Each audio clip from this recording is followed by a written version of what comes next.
Hi guys, if you're here on this video, chances are you're interested in 2026 fashion trends. But not only that, you're here to learn how you can identify trends way before they debut. Trends for 2026 have already been predicted, but if you're in tune with history, you know that trends are never new. And when we look at fashion history, it tells us that those predictions don't come from guessing the future. They come from reacting to culture, economics, and what we've already lived through. Fashion has never really been prophetic. It's always reactive. And in this video, I want to break down how fashion forecasting actually works and then show you how a few predicted 2026 trends fit into a larger historical pattern. So, when we think of trend forecasting, it might be easy to think of a group of chic 20 something year olds walking into a room and claiming something's trendy. However, sophisticated research and data analysis takes place at agencies like the Worth Global Style Network, or WGSN for short. The WGSN is one of the most influential fashion and consumer forecasting agencies. Prior to my research, I had never heard of the WGSN, but their expertise really shows. In a surface level explanation, the WGSN uses something called the STEEP methodology, which looks into key signals from society, technology, environment, economics, and politics to understand where culture is heading. What's interesting is that the WGSN actually pays very little attention to fashion itself, instead focus on a broader cultural patterns because fashion tends to follow those signals, not lead them. Even the most random of viral trends usually fit neatly into a wider framework. A good example of a random trend is the Charlie XCX Brat Summer. In 2024, journalists interviewed consultants and a strategy manager at the WGSN who go on to explain that Brat Summer, the trend itself, wasn't directly planned or predicted. However, the WGSN did forecast a growing trend of Gen Z counterculture as a reaction to hyper wellness and perfection. Brat Summer ended up aligning perfectly with that data. So while the trend itself may have been spontaneous, the cultural conditions behind it were already there. And when we look at designers and the fashion pipeline, at fashion houses, designers take forecasting data and interpret it into collections, often years in advance, which is why trends don't really appear overnight, even when they feel sudden. This all comes back to a core truth that fashion doesn't invent trends from nothing. It reacts to the world around us. So, starting off, we have pastels, which make a return after notable periods of strife. But what does pastel being in trend actually mean? For context, the WGSN has identified something called the Great Exhaustion, which is described as a collective sense of fatigue, stress, and burnout. And as a result, people are being pushed to conserve energy, protect their time, and seek emotional softness. Pastels make perfect sense in that context. Pastels historically are associated with calm, comfort, and emotional ease. If we look back at the United States in the 1950s, post World War II, a time where pastels were rampant, pastels became extremely popular across fashion, interior design, and consumer goods. Sorry. They symbolize optimism, reassurance, and a return to softness after hardship. Pastels tend to reappear after periods of collective strain, which makes their return in 2026 feel less like a trend and more like a response. And this is a pattern we'll keep seeing: a cultural pressure followed by an emotional response expressed through clothing. All right, next we have oversized and relaxed silhouettes, which in my opinion never truly go out of style, but in 2026 they serve a different purpose. Post-pandemic fashion saw the rise of athleisure, oversized sweats, and relaxed tailoring. This wasn't just about comfort, it reflected a major cultural shift. The shift at the time being that we stay at home and maximize at home comfort.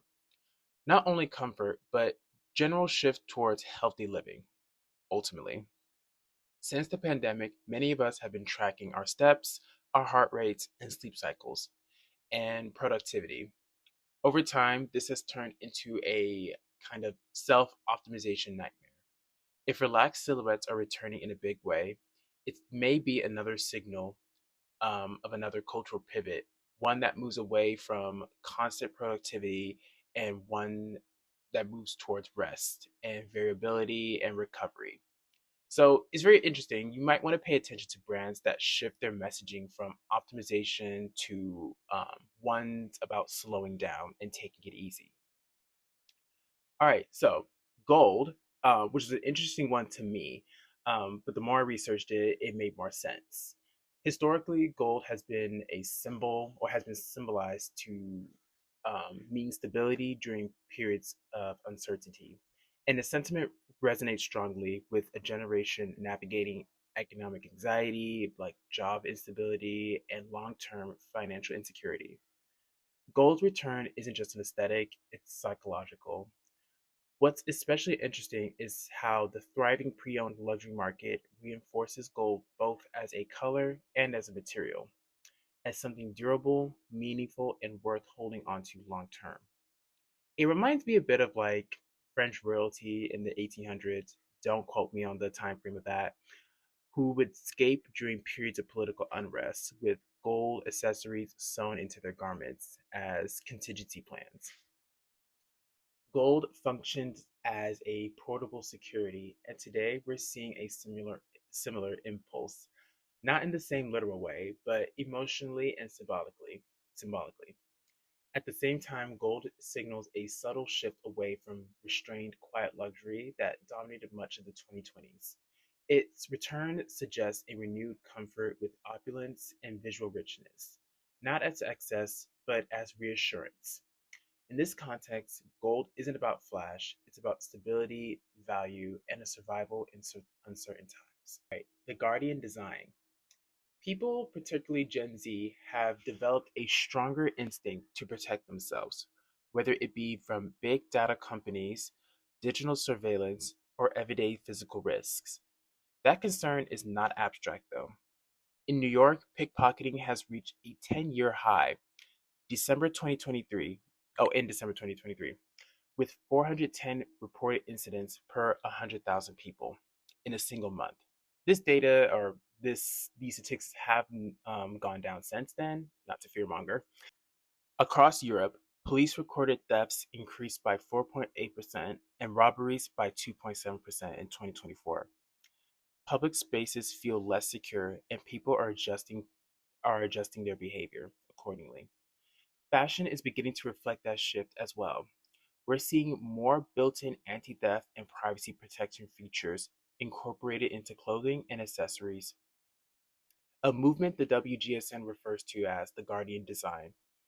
Instead of flashy logos or short-lived trend gimmicks, brands are focusing on pieces that actively protect the wearer from theft, from losing a phone, and even digital privacy risks.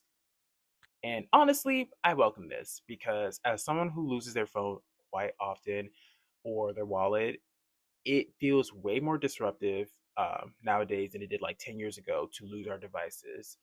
Our devices hold our identity, our finances, and access to daily life. People just don't want fashion that looks good anymore. They want pieces that actually do something.